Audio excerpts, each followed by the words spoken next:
Everyone, मेरा नाम है मौसमी। मैं यूके में वर्क वीज़ा में एज अ सॉफ्टवेयर डेवलपर काम कर रही हूँ और आज के वीडियो में मैं आपसे मेरा यूके इंटरव्यू एक्सपीरियंस शेयर करूँगी। तो सबसे पहला मिसकंसेप्शन, काफ़ी सारे लोगों को ये लगता है कि यूके में जॉब पाने के लिए आपको यूके से स्टडी होनी चाहिए। आपका कोई भी हायर डिग्री, मास्टर्स, पीएचडी या फिर बैचलर यूके से होना चाहिए। तो ये गलत है। मेरी पूरी पढ़ाई इंडिया से ही हुई है। मैंने डायरेक्टली इंडिया में बैठ के यूके के जॉब के लिए अप्लाई किया था और मुझे जॉब मिला, देन मैं यूके में आई हूँ। तो काफ़ी सारे कोर्सेस ऐसे हैं जिनके लिए कन्वर्जन कोर्स करना पड़ता है, बट अगर आप सॉफ्टवेयर फील्ड के हो तो आप अगर इंडिया के किसी रजिस्टर्ड यूनिवर्सिटी से हो, आपने वहाँ से डिग्री कर रखा है, तो आप डायरेक्टली यूके के लिए जॉब अप्लाई कर सकते हो। आपको किसी भी कन्वर्जन कोर्स या कोई भी एक्स्ट्रा क्वालिफिकेशन की नीड नहीं होती है। तो अगर आप सॉफ्टवेयर बैकग्राउंड के नहीं हो तो भी आप इस वीडियो को देख सकते हो, क्योंकि इससे आपको एक जनरलाइज्ड आइडिया मिल जाएगा कि यूके का रिक्रूटमेंट प्रोसेस आखिर होता कैसा है। मैं एकदम स्पेसिफिक टू मेरे क्वेश्चंस पे नहीं जाऊंगी, मैं बस आपको ये बताऊंगी कि मेरे कितने राउंड्स हुए, हर एक राउंड में किस टाइप के क्वेश्चंस पे फोकस किया गया एंड हर एक राउंड कितने आवर्स का हुआ, और उसके बाद मेरे को सारे जो रिस्पॉन्सेस है वो कैसे शेयर किया गया और नेक्स्ट स्टेप कैसे और कितने दिन में हुआ। तो चलो वीडियो को स्टार्ट करते हैं। तो सबसे पहले मैं आपको थोड़ा सा मेरा बैकग्राउंड दे देती हूँ। तो मैंने अपना बैचलर ऑफ इंजीनियरिंग मेरे स्टेट कॉलेज छत्तीसगढ़ से किया, मेरा ब्रांच था आईटी, एंड देन मैंने अपना मास्टर्स किया IIIT इलाहाबाद से, वहाँ पे भी मेरा ब्रांच आईटी था। देन मेरे प्लेसमेंट के थ्रू एक प्रोडक्ट बेस्ड कंपनी में डिसेंट सैलरी में मेरी जॉब लग गई एंड आफ्टर 2.5 ईयर्स मैंने यूके के लिए जॉब के लिए ट्राई किया। तो मैंने जब यूके में जॉब के लिए अप्लाई किया, काफ़ी सारे लोग मेरे से क्वेश्चन पूछते हैं मेरे पास कितने साल का एक्सपीरियंस था, तो मेरे पास टोटल 2.5 ईयर्स का एक्सपीरियंस था। तो सबसे पहला राउंड जो कि इंडिया जैसा ही सिमिलर है, आपका रिज्यूमे स्क्रीनिंग होगा एंड आपको मेल के थ्रू बताया जाएगा कि आप सेलेक्ट हो कि नहीं। तो मेरे को मेल के थ्रू बताया गया कि हाँ, मेरा रिज्यूमे शॉर्ट लिस्ट हो गया एंड मैं इंटरव्यू के लिए नेक्स्ट राउंड के लिए जा सकती हूँ। सेकेंड राउंड में मुझे एचआर के साइड से कॉल आया और ये कॉल वीडियो कॉल था और वीडियो कॉल में जस्ट मेरा आइडेंटिफिकेशन चेक हुआ। तो इस राउंड में ना कोई क्वेश्चन आंसर और कुछ भी नहीं पूछा गया, ना एचआर टाइप से क्वेश्चन, ना नॉर्मल क्वेश्चन, कुछ भी नहीं। ये जस्ट मेरा आइडेंटिफिकेशन चेक था। मुझे बोला गया कि मेरे को 2 आइडेंटिफिकेशन डॉक्यूमेंट शो करना है वीडियो कॉल में। तो मैंने फर्स्टली पासपोर्ट शो किया एंड सेकेंड मैंने आधार कार्ड शो किया।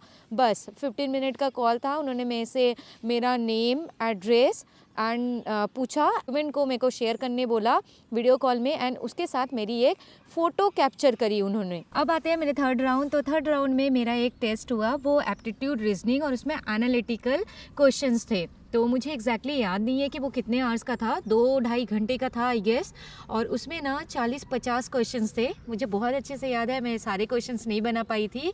तो उस राउंड में का प्रिपरेशन के लिए आपको एक्स्ट्रा में कुछ करने की ज़रूरत नहीं है। अगर आपने प्लेसमेंट का प्रिपरेशन ऑलरेडी कर रखा है तो उस टाइप के एप्टीट्यूड और रीजनिंग के क्वेश्चंस थे, बहुत ज़्यादा टफ नहीं था, मिड लेवल के क्वेश्चंस थे। और एनालिटिक क्वेश्चंस तो ऐसे ही थे, मतलब वो सिचुएशन में इसके जो क्वेश्चंस होते हैं ना, वो उसमें कुछ गलत और सही नहीं होता है। आपको बस डिसाइड करना है कि अगर ऐसे सिचुएशन है, उस सिचुएशन में आप कैसा रिएक्ट करोगे, उस टाइप के क्वेश्चंस थे। इन्हीं के बाद 2 दिन में ही मुझे मेल आ गया कि मैं सेलेक्ट हूँ और मैं नेक्स्ट राउंड में जा सकती हूँ। एंड उसके बाद मेरा टेक्निकल राउंड स्टार्ट हुआ, राउंड 4। तो राउंड 4 में उन्होंने मेरे से ना गिटलैब के थ्रू एक प्रोजेक्ट शेयर किया एंड 5 नए फीचर मुझे इम्प्लीमेंट करना था। मेरे पास 1 वीक का टाइम था, उसी 1 वीक में मुझे 5 फीचर को इम्प्लीमेंट करना था एंड कोड को पुश करना था। एंड मैंने जो भी अप्रोच लिया है उसको एक्सप्लेन करके एक डॉक्यूमेंट भी अटैच करना था। तो मेरे पास ना कुछ 5 या 7 इतने दिन का टाइम था, क्योंकि उसके बाद मेरा नेक्स्ट राउंड स्केड्यूल था। तो नेक्स्ट राउंड टेक्निकल 2 राउंड बोलती हूँ मैं इसे। तो टेक्निकल 2 राउंड में सबसे पहले पैनल में 3 लोग थे। एक तो हायरिंग मैनेजर थे, उन्होंने अपना इंट्रोडक्शन से स्टार्ट किया एंड 2 सीनियर डेवलपर्स थे। तो सबसे पहले तो उन्होंने मेरे से बेसिक वही क्वेश्चंस इंट्रोडक्शन पूछे एंड देन वो ना मेरे प्रीवियस कंपनी के एक्सपीरियंस पूछा और उस प्रोजेक्ट में मेरी रोल एंड रिस्पॉन्सिबिलिटी क्या थी। तो वो ये समझने की कोशिश कर रहे थे कि उनकी जो करंट ओपनिंग है उसमें मैं फिट होती हूँ कि नहीं। अब आया मेन टाइम। तो उसके बाद सारे क्वेश्चंस मेरे रिज्यूमे बेस पे थे। तो ना मुझे ना तब एक चीज़ याद आ रहा था कि जब मैं स्कूल में थी तो मेरे मैथ के टीचर ये बोलते थे कि बेटा, अगर आपको मैथ्स में अच्छे मार्क्स लाने हैं ना, तो जितने फॉर्मूले होते हैं वो घुट के पी जाओ। तभी आपको एकदम सुपर्ब नंबर आ सकते हैं। तो रिज्यूमे के लिए भी आपको ऐसा करना है। रिज्यूमे के हर एक सेक्शन में क्या लिखा है आपको बाय हार्ट याद होना चाहिए। तो मेरे रिज्यूमे से उन्होंने बहुत क्वेश्चंस पूछे, जितने भी टॉपिक्स मैंने लिख रखा था, मेरे को जितने स्किल्स आते हैं उसमें उन्होंने बहुत ज़्यादा क्वेश्चंस लिखे। उनके जॉब डिस्क्रिप्शन में ये सारे थे ही नहीं।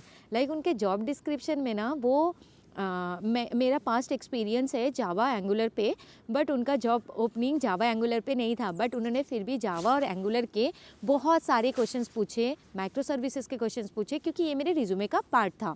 एंड ऑलमोस्ट 1.5 घंटे के डिस्कशन के बाद उन्होंने फिर जो मेरे टेक्निकल राउंड 1 में जो प्रोजेक्ट दिया था ना, जो मैंने करा था, उस प्रोजेक्ट को मैंने वो अप्रोच क्यों लिया, तो वो सारे चीज़ें मेरे को एक्सप्लेन करना था। तो उन्होंने 5 फीचर मेरे को इम्प्लीमेंट करने बोले थे, मैं 5 नहीं कर पाई थी, मैं जस्ट 4 ही कर पाई थी। तो मैंने वो एक्सप्लेन किया था जो मैं नहीं करी, तो वहाँ पे मैं कौन सा चैलेंज फेस कर रही हूँ। तो ऑलमोस्ट ये जो टेक्निकल इंटरव्यू था, टेक्निकल इंटरव्यू ऑलमोस्ट मेरा चला 2 घंटे का।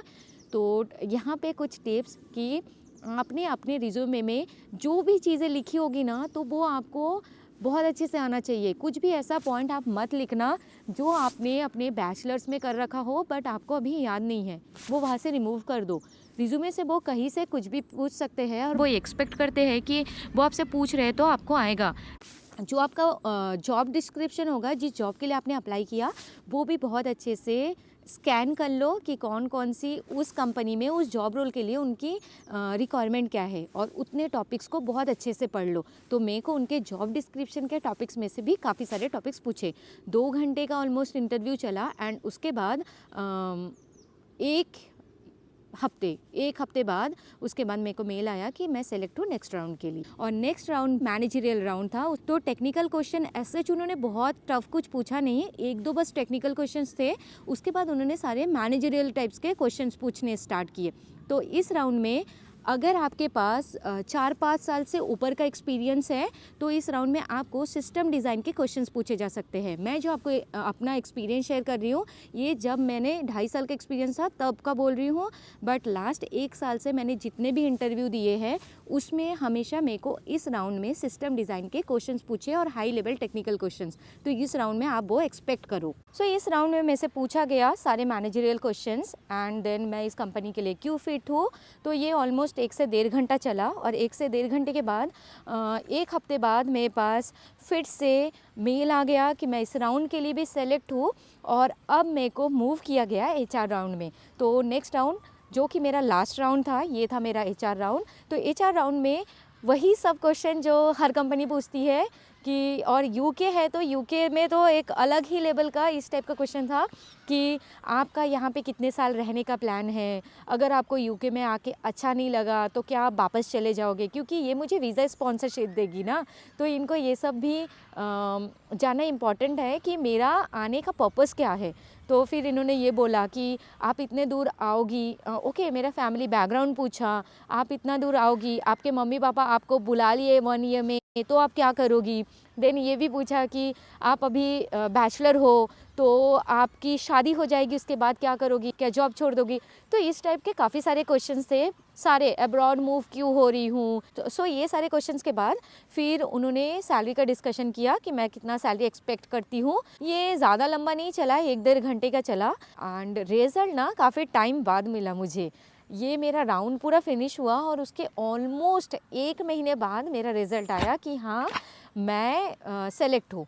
उन्होंने मुझे अपॉइंटमेंट लेटर दे दिया और मुझे साइन करके वापस भेजना था कि हाँ मैं एग्री करती हूँ कि नहीं। मैं अपॉइंटमेंट लेटर में साइन करी और उनको रिटर्न कर दी। तो अगर आप जो भी सैलरी वो ऑफ़र कर रहे हैं उससे अगर आप नाखुश हो तो यहाँ पे आप निगोशिएट कर सकते हो HR के साथ। एक चीज़ और जो मैं बताना भूल गई कि टेक्निकल राउंड में ना उन्होंने मेरे से ना लीड कोड के क्वेश्चंस भी पूछे थे, जनरल क्वेश्चंस एक, क्योंकि जो सीनियर डेवलपर थे 2 उनमें से एक भी लीड कोड में कोडिंग करते थे और मैं 2 साल से ना लीड कोड में कर रही थी और मेरा एक अच्छा खासा रैंक था। तो उन्होंने कुछ बेसिक ही क्वेश्चंस पूछे थे। तो ये ना एक प्लस पॉइंट ऐड करता है। तो आप किसी भी कोडिंग प्लेटफॉर्म में अगर कोड कर रहे हो तो उसका लिंक ज़रूर ऐड करो। अगर आप किसी कंपनी में सेलेक्ट हो रहे हो तो आप ग्लासडोर में या GFG में जाके चेक कर सकते हो कि पास्ट इंटरव्यू एक्सपीरियंस लोगों का कैसा रहा। तो वहाँ से आपको बहुत ज़्यादा लोगों के इंटरव्यू एक्सपीरियंसेस मिल जाएंगे और उस हिसाब से आप अपना प्रिपरेशन कर सकते हो। और अगर आप अच्छा एक चीज़ और, काफ़ी सारे लोगों के माइंड में ये आया होगा कि आप सॉफ्टवेयर की थी तो आपसे आपसे डीएसए पूछा गया कि नहीं। नो, में से एक भी डीएसए का क्वेश्चन पूछा नहीं गया था, सारे ही नॉन डीएसए थे। तो आपको पता होगा कि दो टाइप की कंपनी होती है, ये एक जो पूरा फोकस करती है डीएसए वगैरह, अमेजॉन, गूगल, माइक्रोसॉफ्ट जैसी कंपनी, वहाँ पे तो सारे डीएसए के क्वेश्चन ही पूछते हैं सारे टेक्निकल राउंड में। एंड दूसरे टाइप की कंपनी जो पूरा फोकस करती है कि उनका जो रोल है ना उसके बेसिस पे ये क्वेश्चन पूछे। फ्रंट एंड डेवलपर के लिए है तो फ्रंट एंड टाइप के क्वेश्चन, बैक एंड है तो बैक एंड टाइप के क्वेश्चन। मेरे केस में मैं एक फुल स्टैक डेवलपर थी। मैंने अपने 2.5 ईयर्स एक्सपीरियंस में मैंने फ्रंट एंड और बैक एंड दोनों में काम कर रखा था। तो मेरा जो ये वाला इंटरव्यू था इसमें दोनों टाइप के क्वेश्चंस में से पूछे गए थे। तो वीडियो को ख़त्म करने के पहले एक लास्ट टिप कि आप अपना रिज्यूमे, मल्टीपल रिज्यूमे बनाओ। जिस कंपनी में जैसी ओपनिंग है, जिस चीज़ को वो जिस स्किल्स को ज़्यादा देख रही है उसको अपने रिज्यूमे में हाईलाइट करो। ऐसा नहीं कि एक ही रिज्यूमे को बना के रखे हो, हर जगह अप्लाई कर रहे हो। तो जॉब रोल को हमेशा जो जॉब डिस्क्रिप्शन होता है उसको बहुत अच्छे से पढ़ो और उसके अकॉर्डिंग अपने रिज्यूमे को मॉडिफाई करो और अप्लाई करो, उससे सिलेक्शन के चांसेस हाई हो जाते हैं। तो आई होप आपको ये वीडियो अच्छा लगा होगा। अच्छा लगे तो प्लीज़ इसे लाइक कर देना और कोई भी डाउट हो तो कमेंट सेक्शन में पूछ सकते हो। मैं आपसे मिलती हूँ मेरे नेक्स्ट वीडियो में, तब तक के लिए bye bye and take care.